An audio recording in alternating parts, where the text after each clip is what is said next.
Hey, what's up, guys? Hope y'all are doing good. I'm doing well. In this video, we're gonna talk about my favorite ETF. This is my one of my all-time favorite ETFs. And these ETFs that I like are the boring ETFs that have been around for a long time. But this is specific ETF has not been around for a long time, but it has outperformed both SPY, which is Spider S&P 500 ETF, and Nasdaq 100 ETF, which is QQQ. So it has outperformed both of the typical ETFs that you see out there. So we'll talk about that in a minute.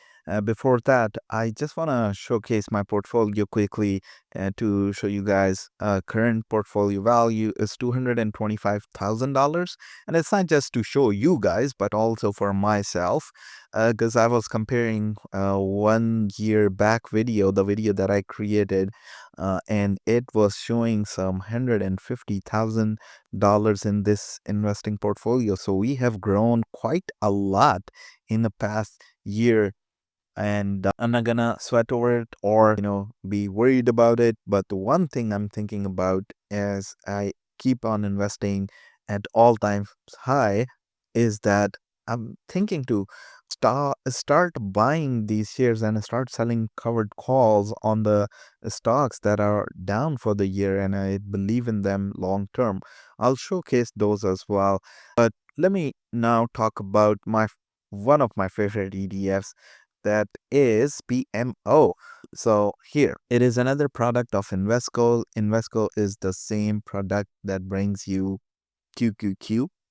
So they know a thing or two about creating passive ETFs. So this one is called Invesco S&P 500 Momentum ETF. There's a whole strategy in options trading that is called momentum strategy. And based on that, a lot of people do momentum trading. And that type of trading is quite famous among the people on Wall Street, as well as some other retail investors or traders who know this strategy.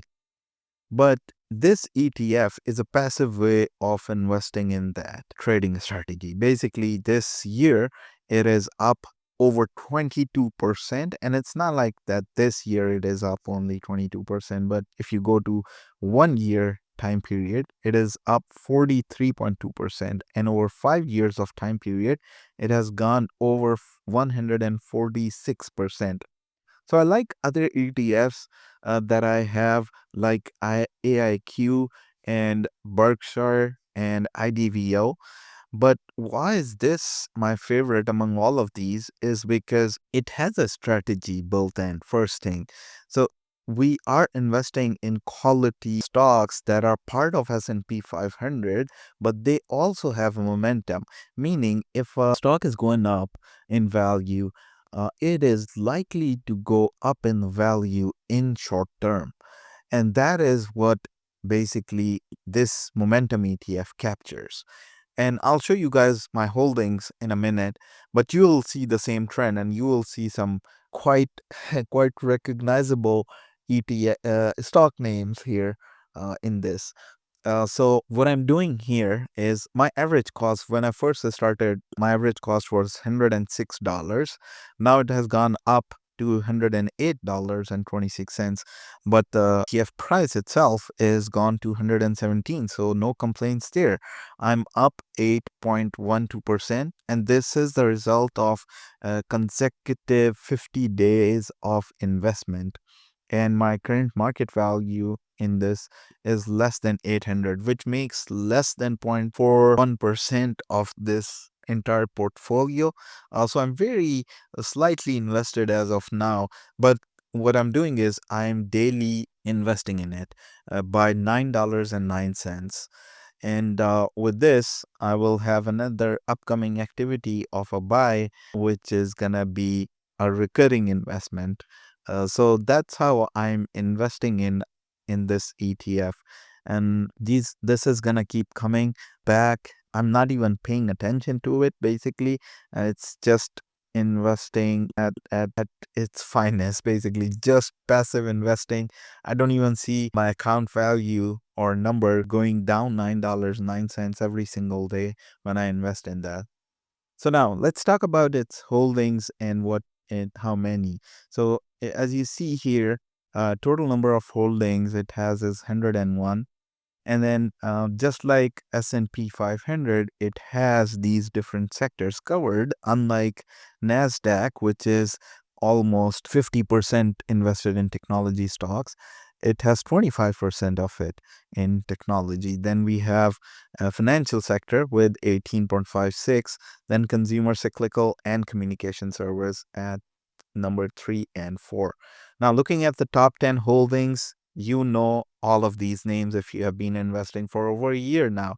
So, Nvidia is its top holding with 11.24%, and these percentage of asset change on daily basis because Nvidia may go up a lot and then you will see an increase in this percentage allocated asset.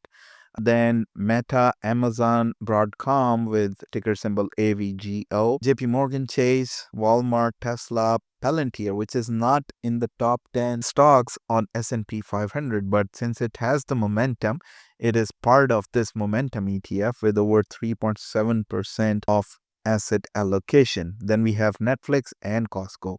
As long as these stocks keep on going up and having a momentum upwards, it keeps these stocks in here. But as soon as they drop off or lose some gas, then of course it kicks it out. So currently with top 10 holding, it is a top heavy holding percentage of almost 58% of total assets are invested in just these 10 holdings. But then, if you look at the price to earning ratio, which is very reasonable given that it is momentum and high growth ETF, 31.38, and as I said, under management has grown up over $11 billion. So it's one of the famous assets of Invesco nowadays. Trading volume is really high as well, with over 2 million shares traded every single day on average, and volume today is little less. But then overall, if you see expense ratio is very reasonable here as well, unlike high yield dividend ETFs, which are crazy high in expense ratio. But this is very decent and acceptable. And then if you look at my recurring history, so I've been buying with $9.09 every single day this ETF, and how it has performed with an average return of 21.12% over the past 5 years.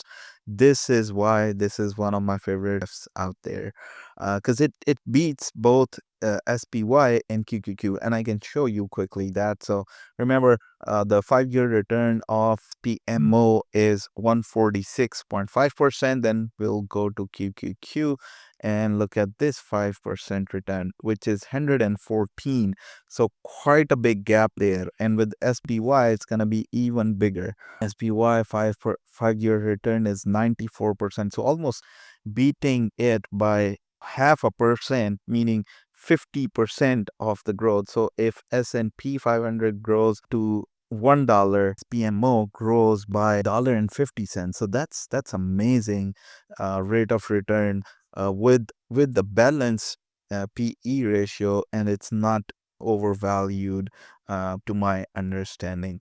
So this is one of the ETFs and my strategy in investing in this ETF. If you are interested in learning more about SPMO, I have other videos in which I talked about SPMO earlier. But before I let you go, this is one last thing that I wanted to show you guys because of SPMO's top heavy holdings. You see here the overlap between SPY and SPMO, because both are S&P 500 Fs, is 36%. So holding wise, it's 95%, but the overlap weightage is only 36%, which is pretty much aligned with SPY and QQQ as well, which is more than 50% So you don't want to have both of these if you have 50% of overlap between the two. So that's why it's another great opportunity to add SPMO even if you have SPY in your stock portfolio. So that's about it. I hope you guys like this video. If you haven't already subscribed, please make sure to do so. And I'll catch you guys in my next video. Till then, take care of yourself and people around you. Goodbye.